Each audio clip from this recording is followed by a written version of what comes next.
Estamos de volta aqui com o nosso Morning News, agora 8 horas e 51 minutos, e a gente já vai chamar o nosso convidado desta manhã, Anderson Nunes, analista político, para a gente debater um pouco sobre esse cenário político, eleitoral que estamos vivenciando aí poucos meses antes da eleição. Anderson, bem-vindo mais uma vez aqui à BMC News, ao nosso Morning News. Sempre um prazer falar contigo. Bom dia. Bom dia, Felipe. Bom dia, Isabela. Muito obrigado pelo convite. É sempre uma satisfação estar aqui presente ao vivo com vocês. Anderson, vamos começar falando sobre o tema do momento, né? A PEC das bondades. O governo corre para conseguir aprovar e tentar fazer o pagamento dos benefícios ainda neste mês, mas a proposta ainda está sendo debatida na Câmara dos Deputados. O relator quer fazer algumas outras concessões ali, inclusive o auxílio para motoristas de aplicativo, que pode retardar um pouco o andamento de toda essa proposta. Diante de toda essa discussão, de todas essas questões, o governo fazendo movimentos ali para acelerar essa proposta e colocando muito dinheiro, eu queria saber sua visão, né, sobre essa tramitação, sobre esses benefícios, sobre esse montante de dinheiro que está sendo injetado aí possivelmente na economia nos próximos meses. Como que fica, né, essa questão, como que fica essa situação na sua visão aí, principalmente pelo fato, né, de muitas pessoas estarem aptas aí para receber esse benefício, e como que fica toda essa articulação no seu ponto de vista? Primeiramente, a gente tem que ver uma injeção onde começou com a possibilidade de 29,6 de valor de investimento, no caso do governo, depois passou para 34, depois foi para 38, 39, agora a gente já está em 41,25, e caso a proposta seja estendida também aos motoristas de aplicativo, pode chegar a 50 bi. O mercado financeiro, logo no começo da PEC, falando sobre a PEC do diesel, que agora virou PEC da bondade, ou PEC dos benefícios sociais, colocava seu valor de 50 bi. Depois o governo fez essa modificação para tentar chegar de forma direta à ponta, que é, na verdade, quem realmente precisa desses benefícios. Tentou-se fazer através da isenção do ICMS do diesel, percebeu que nem todos os governadores poderiam fazer esse repasse de forma imediata e teve a iniciativa de trocar e alterar o projeto de emenda constitucional para a PEC dos benefícios. Aí entrou, no caso, R$1.000 de voucher para os caminhoneiros, onde teria uma data de corte de 31 de maio para evitar o cadastro excessivo de quem, por exemplo, não faz parte ou não deveria receber. Assim também, como colocou o aumento de R$400 para R$600 do Auxílio Brasil, colocou 2,5 bilhões de reais para manter e auxiliar as prefeituras e estados na gratuidade do idoso no transporte coletivo. Também foi colocada uma questão do Alimenta Brasil em torno de 500 milhões de reais nesse valor. Então a gente vê uma série de benefícios sendo implantados. E por que o motivo da PEC? Para tentar fugir da legislação eleitoral. E qual é o interesse nesse motivo? Blindar o presidente da República a não recair, pois em ano eleitoral é proibido aumentar certos benefícios ou criar benefícios sociais. E sendo através da PEC, o presidente da República não precisa sancionar. Após a aprovação, nesse exemplo da Câmara, tá, em 2 turnos, ela já está valendo. Vai ser publicado e já passa a valer. Agora, a gente tem que separar ela em um ponto. A intenção do governo é aprovar antes do recesso parlamentar e a gente tem um risco. Qual é o risco dessa PEC? É incluir, na verdade, os motoristas de aplicativo. Se incluir com o mesmo valor do taxista de R$200, aí a PEC vai ter que retornar ao Senado e tem o risco de não aprovar antes do recesso. E com isso não iniciar o pagamento até o final de julho, que é a expectativa do governo. Porque o governo quer pagar isso de forma imediata já em julho, para fazer refletir no cenário eleitoral e tentar mudar, por exemplo, o seu número de rejeição. Se o número de rejeição do governo, no caso do presidente Bolsonaro, diminuir, ele vai sair vitorioso com essa PEC. E nós também temos um problema, por exemplo, para a oposição. Como a oposição vai votar contrário a um benefício que ajudaria a população na ponta? Isso também seria utilizado pelo governo atual, pelo Bolsonaro, contra a campanha, por exemplo, do ex-presidente Lula, contra a campanha, por exemplo, do Ciro. Então, ou seja, a oposição ela também fica numa situação complicada e a gente já percebeu isso no Senado, onde teve apenas um voto contrário do senador José Serra. A oposição votou a favor. Quando a gente vê um projeto de excelência que vai ajudar a população, como é o caso, não estou falando em relação aos gastos e ser fora do teto, mas sim ajudar a população que nesse momento precisa. Então a gente vê todo mundo se unindo e votando a favor. Lógico, a oposição vai tentar vetar algumas coisas? Vai. Por exemplo, ela tentou derrubar a questão da necessidade de emergência produzida, falando sobre o diesel. Por que isso? Para tentar atingir a lei eleitoral e tornar inelegível, por exemplo, o Bolsonaro. Agora, ela tentou atrasar o processo? Tentou jogar para isso começar muito próximo ao final das eleições. E ela também tentou adiar, já pensando na possibilidade de eleição do seu candidato, no caso do Lula, para prorrogar o benefício de 2022 para 2023.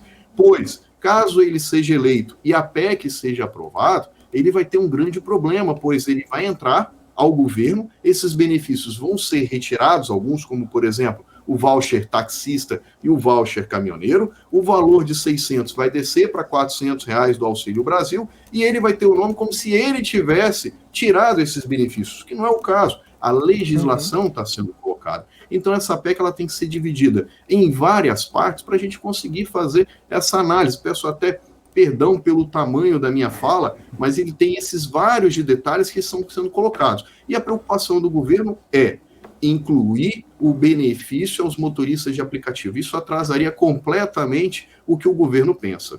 Então, é essa fala que eu tenho sobre essa PEC dos benefícios sociais. Anderson, esse assunto, né, vai ter muita repercussão ainda, a gente vai ficar acompanhando de olho aqui.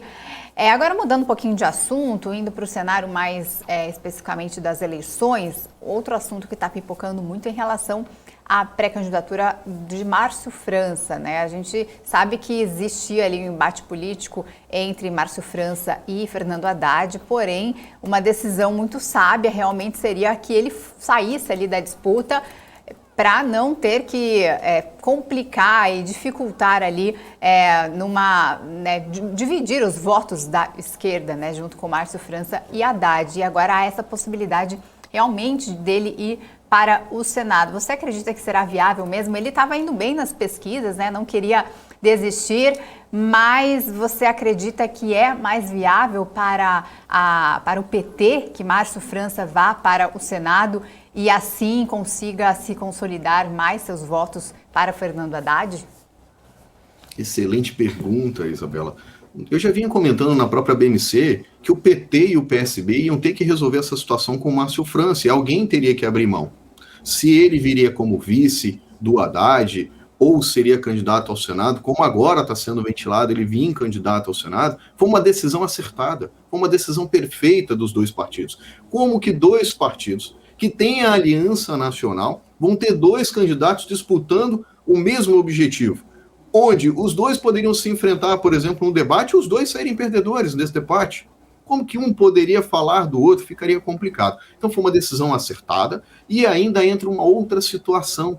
Coloca-se, por exemplo, o partido do PSD, do Gilberto Kassab, a retirar talvez um possível apoio ao Tarcísio e ele, na verdade, ter a vaga de vice ao governo de São Paulo, sendo oferecida ao partido, ou até mesmo a primeira vaga de suplência, caso o Márcio França defina vir ao Senado. E nós temos também o apresentador da Atena abrindo mão da sua candidatura ao Senado, tinha a perspectiva de 25%, também tem a Marina Silva também abdicando a vaga ao Senado para tentar, por exemplo, uma vaga pelo um candidato de deputada federal. Então foi uma decisão acertada. Se o PT conseguir formar a candidatura, ele elege um senador pelo PSB que vai estar dentro do seu partido, da sua coligação de forma direta, e também o governo de São Paulo. Seria uma vitória muito interessante ao PT e o PSB, onde os dois partidos sairiam ganhando nessa atual decisão que ambos devem tomar. Eles tiveram uma reunião ontem, onde estava presente o Alckmin, o ex-governador de São Paulo, e essa é uma decisão praticamente que eu vejo como certa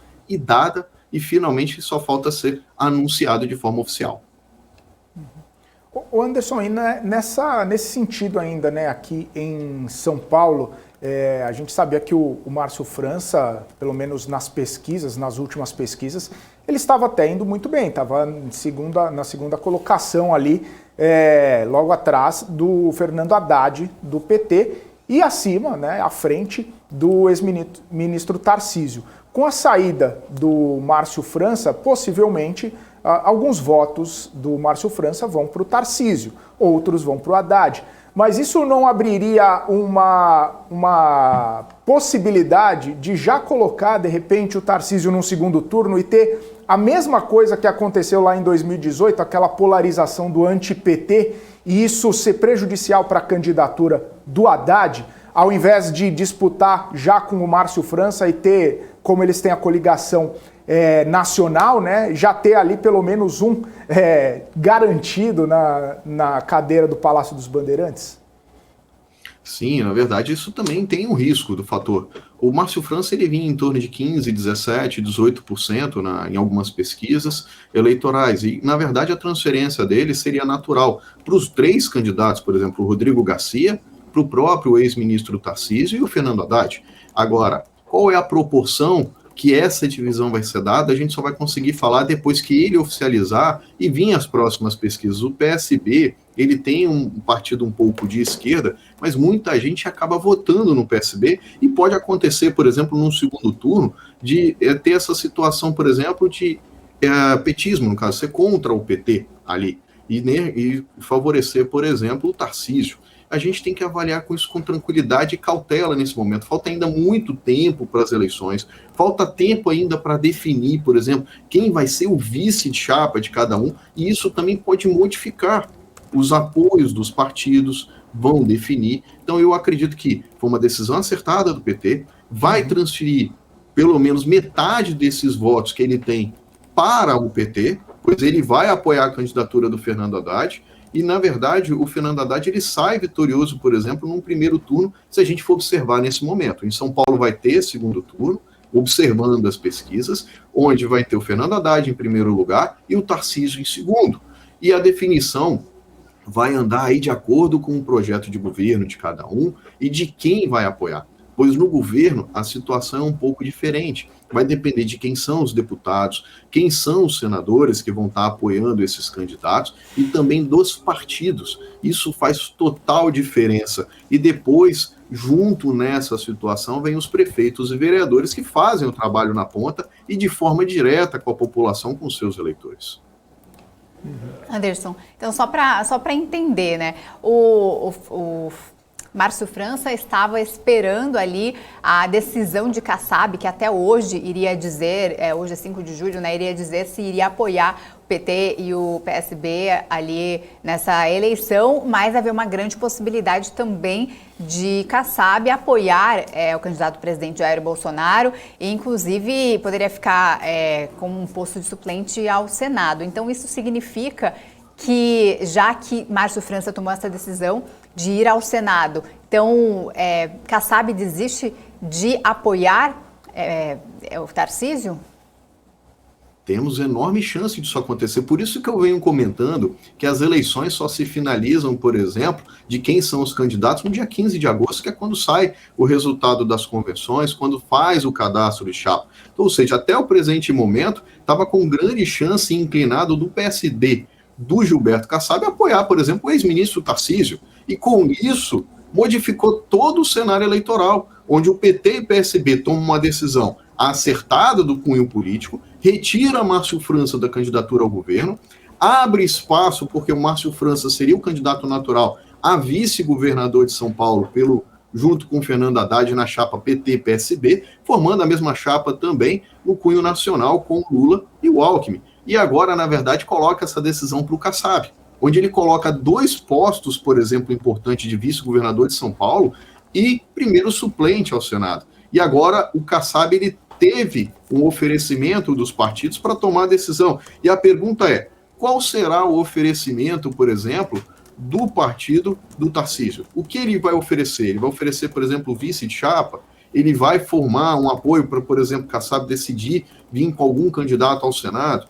Como vai ser esses acordos? E agora o PT já mostrou qual é a definição dele e quer o Gilberto Kassab junto com ele na eleição de São Paulo. E agora a gente vai ter que aguardar qual vai ser a decisão do próprio Gilberto Kassab junto com o seu partido e com seus afiliados.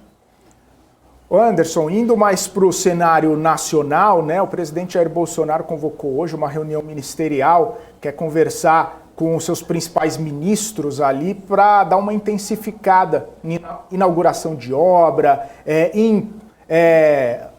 andanças ali pelo Brasil, já que ele não pode mais fazer inaugurações, né, por conta da legislação eleitoral, vai ficar a cargo de alguns ministros fazer essas inaugurações e levar a mensagem do presidente Jair Bolsonaro. A minha questão para você é justamente essa, né? A gente está vendo uma movimentação do governo de fazer muitos movimentos pensando no cenário eleitoral. A gente não pode deixar de dizer que até mesmo esses benefícios, todo mundo está falando que tem um viés, tem uma característica eleitoral, embora a gente saiba que os benefícios sociais são importantes diante da situação econômica que a gente está passando aqui no Brasil. Mas é inegável que tem um caráter ali eleitoral. Como é que fica essa situação, né? O presidente Jair Bolsonaro, em algumas pesquisas ali, muito atrás do ex-presidente Lula, em algumas pesquisas um pouco mais próximo ali, essas pesquisas divergentes faz com que o núcleo político ali do governo intensifique inaugurações, intensifique o discurso do presidente Jair Bolsonaro, intensifique toda essa movimentação, essa mobilização em prol da campanha? Perfeita a sua pergunta, Felipe, excelente. Ele precisa intensificar na ponta, pois as pessoas que já apoiam o presidente Jair Bolsonaro vão manter o seu apoio. Ele precisa ganhar e ultrapassar essa barreira dos seus atuais eleitores.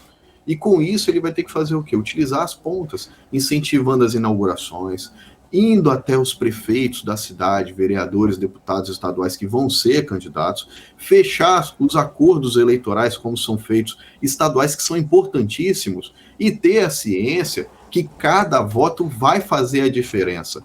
Cada voto conquistado pode modificar o segundo turno. A gente tem a noção de, nesse momento, ter um segundo turno entre o presidente Jair Bolsonaro e o ex-presidente Lula. Ele tem que entender e precisa do voto a voto.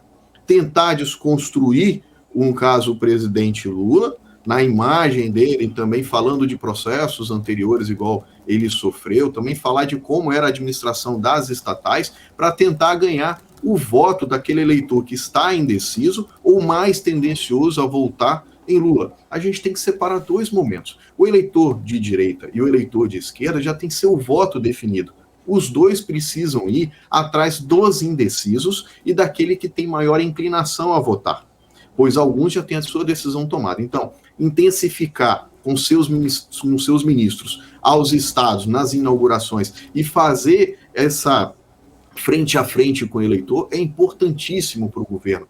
Cada dia que se passa é uma vitória para o governo fazer isso de ponta a ponta. Caso ele não faça, a chance dele começa a diminuir. E com isso ele vai levar a mensagem do presidente, ele vai falar que o presidente está sensível, ele vai comentar, por exemplo, que alguns governadores não reduziram o ICMS, por exemplo, sobre o combustível. Há poucos governos fizeram isso até o presente momento, e a gente consegue ver o preço da gasolina reduzindo na ponta. Então vai ser uma situação que ele vai utilizar e ainda vai virar e falar o seguinte: olha, fizemos aqui essa PEC dos benefícios sociais para ajudar a população mais carente que está na ponta tão necessitada.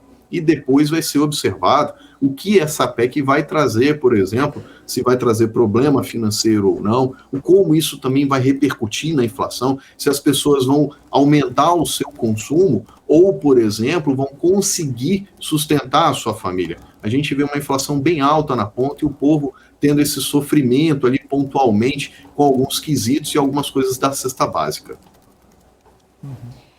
E agora, em relação a, mudando um pouquinho de assunto do cenário das eleições, mas acaba impactando também, hoje deve acontecer uma sessão lá no Senado, em que foi inclusive um pedido do senador Eduardo Girão para que Alexandre de Moraes e Luiz Roberto Barroso possa prestar esclarecimentos ali, foi marcada uma audiência sobre ativismo judicial. Essa audiência está marcada para acontecer, né? Não sei se realmente eles vão comparecer, mas principalmente a ala do governo ali está em cima em relação a isso. Você acredita que essa atmosfera de suspeitar, de acusar o STF, né, que é uma pauta, tem sido ali dos apoiadores do presidente Jair Bolsonaro, acaba ganhando força e beneficiando ou prejudicando a ala do governo, a reeleição do presidente? Ela é uma situação delicada, onde você tem uma desconfiança entre poderes. Quando você chega a convidar 2 ministros, na verdade você não convoca, você convida, nesse caso específico, um convite para ambos os ministros. Pode acontecer, eles também podem declinar e não ir até ao Senado falar. Então a gente vê uma situação delicada, onde você vê 2 poderes importantíssimos, entre o legislativo e o judiciário, tendo desconfiança. E por que no Senado e não na Câmara? O Senado é o que tem a prerrogativa, por exemplo, de impeachment o ministro do STF. Ele tem a situação constitucional prevista na lei de fazer. Então, quando ele convida esses 2 ministros, ele quer ouvir o outro lado para tomar uma decisão nos outros processos que se tem.